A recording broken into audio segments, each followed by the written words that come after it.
Welcome. So we're exploring the second crisis of Isaiah's ministry, which is the confrontation between King Hezekiah of Judah and King Sennacherib of Assyria. And we actually have three different sources of this event. In our last video, we discussed the biblical account, which provides us with the Jewish perspective, which is that an angel of the Lord came down and killed the Assyrian soldiers, causing them to retreat to Nineveh. In this video, we're going to begin exploring the Assyrian retelling of this event, which is found on Sennacherib's Prism. This Prism recounts the military campaigns of this king. The first three military campaigns which are discussed on the Prism are firstly his campaign against Babylon, secondly his campaign against the Kassites, and then thirdly his campaign against cities within Judah. In this video, we'll only be considering his first and third campaign against Babylon and Judah. So let's begin by discussing his first campaign against Babylon, and let me give you some background information. So when Sennacherib became the king of Assyria, both Merodach-Baladan of Babylon and King Hezekiah of Judah both revolt against Assyria. Sennacherib, in response, heads down to Babylon to squash the rebellion and to retake the throne from Merodach-Baladan. Upon Sennacherib's Prism, we read, quote, "In my first campaign, I accomplished the defeat of Merodach-Baladan, king of Babylonia, together with the army of Elam, his ally, on the plain of Kish. In the midst of that battle, he deserted his camp, and he escaped alone, so he saved his own life. The chariots, horses, wagons, mules, which he left behind at the beginning of the battle, my hands seized." End quote.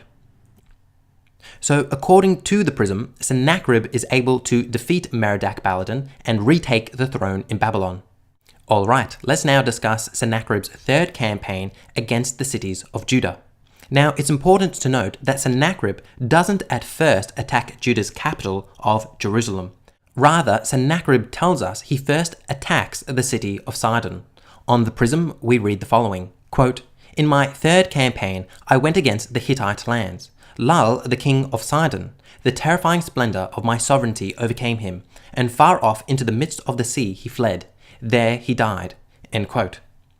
Sennacherib then goes on to list all the cities he destroyed in this region, including Joppa, Ashkelon, Beth Dagon, and Ekron.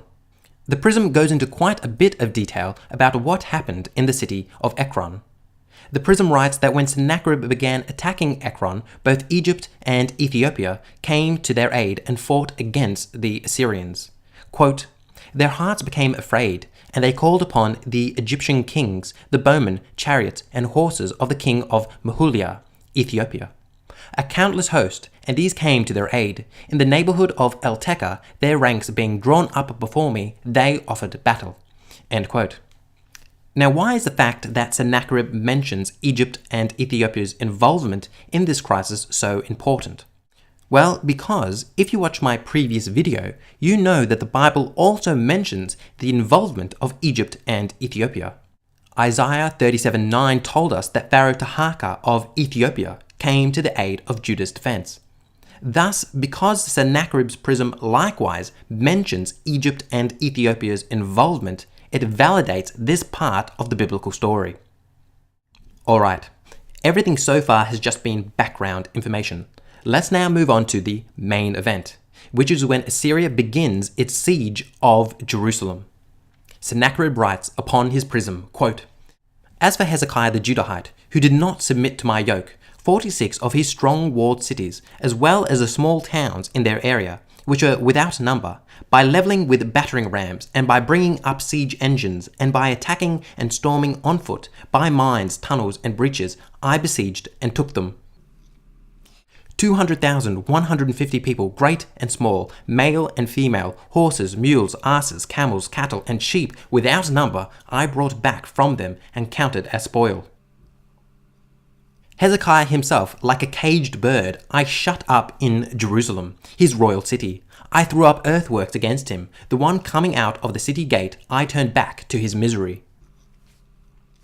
In addition to the 30 talents of gold and 800 talents of silver, gems, antimony, jewels, large canalions, ivory inland couches, ivory inland chairs, elephant hides, elephant tusks, ebony, boxwoods, all kinds of valuable treasures, as well as his daughters. his harem, his male and female musicians, which he brought after me to Nineveh, his royal city, to pay tribute and to accept servitude, he dispatched his messengers." End quote. So, to briefly summarize Sennacherib's Prism, it claims that Sennacherib shut up Hezekiah like a bird in a cage, then extracted an enormous amount of tribute payment from him, and then finally the king of Assyria returned home to Nineveh. Let's now compare this to the biblical account. Now, you probably noticed that unlike the Bible, Sennacherib makes no mention of an angel coming and slaughtering his men. Now, this is quite a large difference, and you might initially conclude that these two accounts are hopelessly contradictory.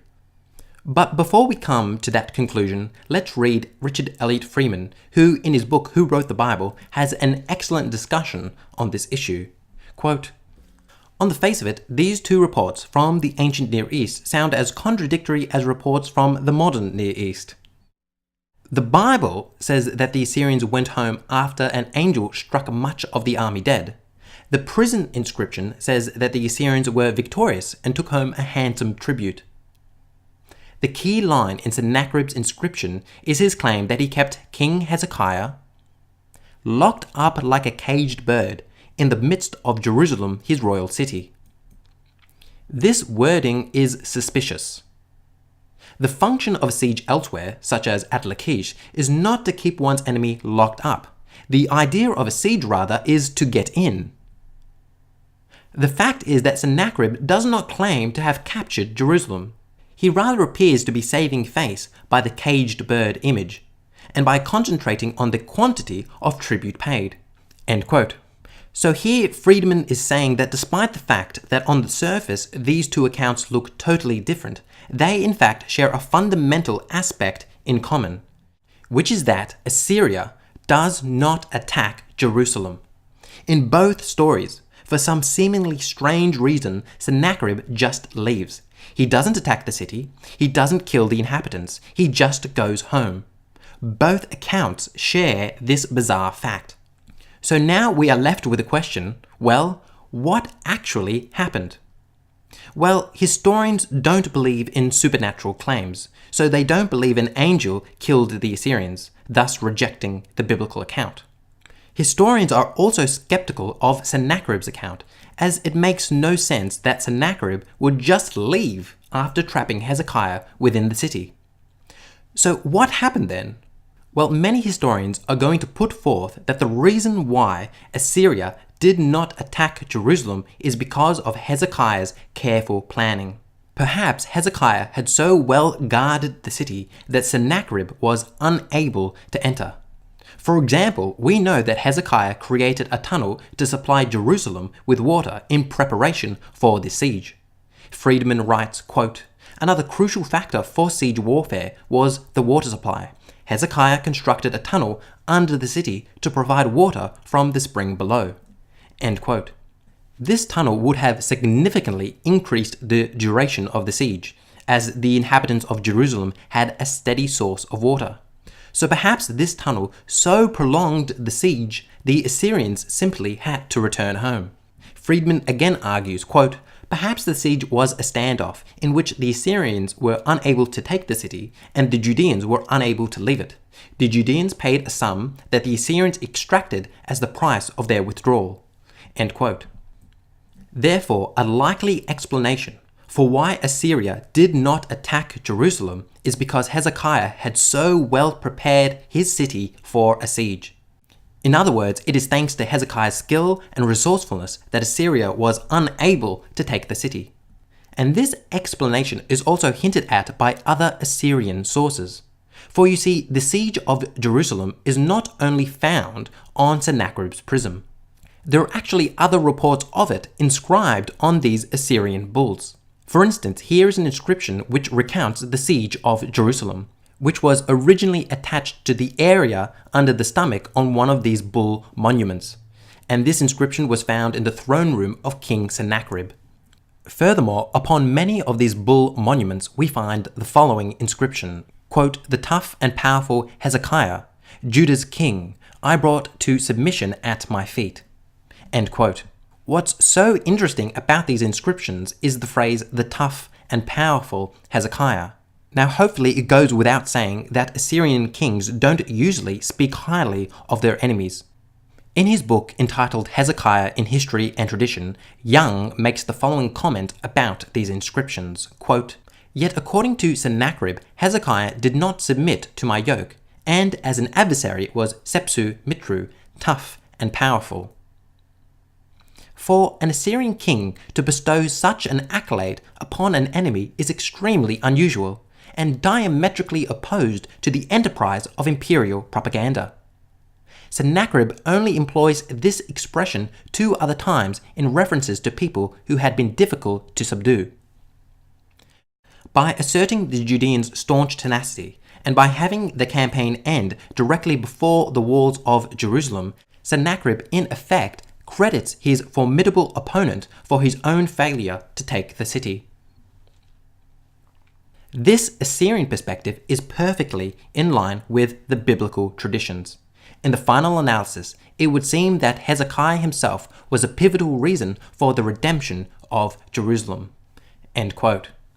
So in conclusion, this theory argues that it is thanks to Hezekiah that Jerusalem was saved from Assyria.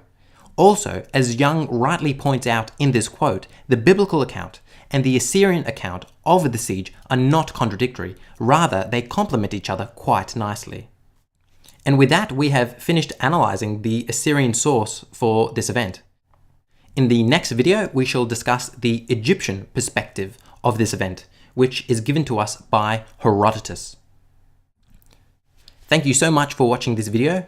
If you've enjoyed it, it would really help me out if you hit the like button and left some feedback in the comment section below. And also subscribe to this channel and hit the bell icon so you'll be notified when I release my next video. Thank you again, and as always, I'll see you in the next one.